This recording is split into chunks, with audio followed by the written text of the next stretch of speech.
Seorang oknum pelatih cabang olahraga kickboxing di Jawa Timur ditangkap polisi karena diduga melakukan pelecehan terhadap atlet perempuan. Kasus dugaan pelecehan di lingkungan pembinaan cabang olahraga kickboxing itu ditangani oleh Tim Direktorat Perlindungan Perempuan Anak dan Pemberantasan Perdagangan Orang Polda Jatim. Terduga pelaku, WPC 44 tahun, sudah ditahan berdasarkan laporan korban yang merupakan atlet. Berdasarkan hasil penyidikan dan alat bukti yang telah diperoleh, penyidik menetapkan tersangka dan menjeratnya dengan ketentuan pidana sebagaimana diatur dalam Undang-Undang RI Nomor 12 Tahun 2022 tentang tindak pidana kekerasan seksual. Pasal 5 dengan ancaman pidana penjara paling lama 9 bulan dan atau denda paling banyak 10 juta rupiah.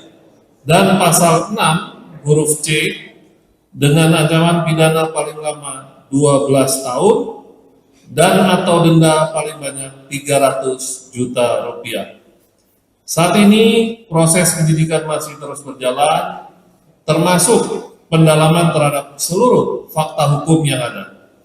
Polda Jawa Timur juga memastikan bahwa perlindungan terhadap korban menjadi prioritas utama, termasuk pemenuhan hak-hak korban selama proses hukum berlangsung.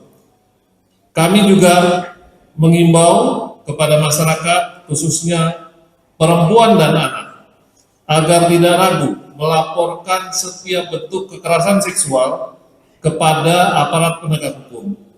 Negara hadir untuk memberikan perlindungan dan memastikan setiap pelaku mempertanggungjawabkan perbuatannya kepada secara hukum.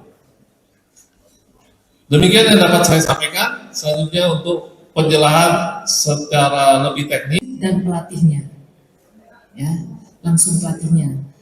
Dan untuk korban lainnya kita sedang dalam proses pendalaman yang kemungkinan mungkin juga bisa dialami oleh korban-korban lainnya.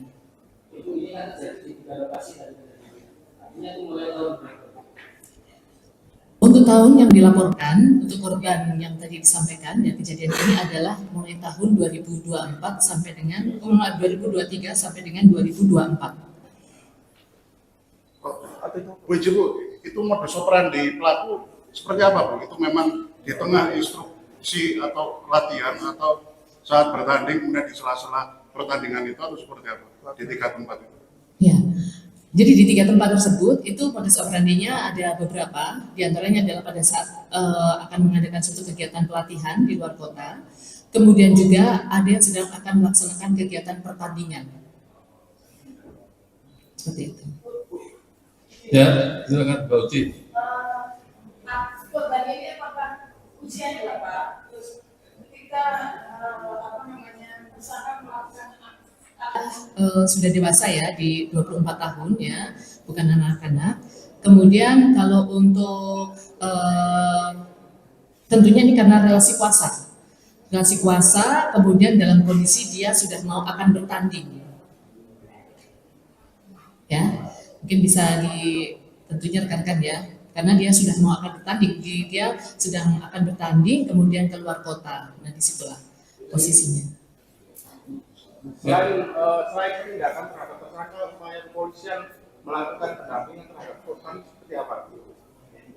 Pendampingan terhadap korban, mungkin dari psikologi, begitu maksudnya, psikiater. Silakan Bu. Baik, mendapatkan laporan, ya tentunya dalam proses penanganan tidak hanya saja untuk korban-korban perempuan dan anak, kita langsung bekerja sama dengan DP3AK. Ini hadir kebetulan nanti dari beliaunya, DP3AK, itu untuk bersama mencari kebutuhan apa saja korban. Mulai dari kebutuhan untuk pemulihan kondisi psikologinya, kebutuhan kesehatan, rumah aman, dan sebagainya. Nanti akan diidentifikasi, nanti mungkin beliaunya yang akan bisa menjawab, karena beliau yang langsung kita kerjasama dengan beliaunya. Maaf ya, kami tidak bisa memberikan spesifik, tetapi adalah olahraga bela diri. Atlet ini adalah sudah tingkat kita sebut atlet nasional. Ya. Masih kita dalami juga. ya, karena memang dalam proses ini belum selesai ya, tentunya penanganan kita akan terus mencari tadi itu untuk korbannya, kemudian modus-modusnya, kemudian apa saja, apakah kemudian ada tindakan lainnya ya, melaksanakan. Mungkin dari korban lainnya sedang kita dalami. Namun untuk laporan masih sekarang ini, baru kali ini ya, tapi kita sedang mendalami apakah adanya kemungkinan korban-korban lainnya. Laporannya seperti apa? Silakan. Mohon izin Komandan, jadi awalnya karena si atlet ini kan fokus bertanding, sebenarnya merasa terganggu sehingga dia curhat sama pengurus yang lain. Nah dari situ setelah pertandingan, kenapa butuh waktu dari 3 TKP dari 3 daerah tadi, ada waktu sampai dengan pelaporan, sehingga karena fokusnya adalah lebih fokus kepada pertandingan dan hanya dilaporkan di internal di kepengurusan, sehingga setelah pertandingan selesai dan agak tenang baru dilaporkan ke Polda Jatim. Demikian.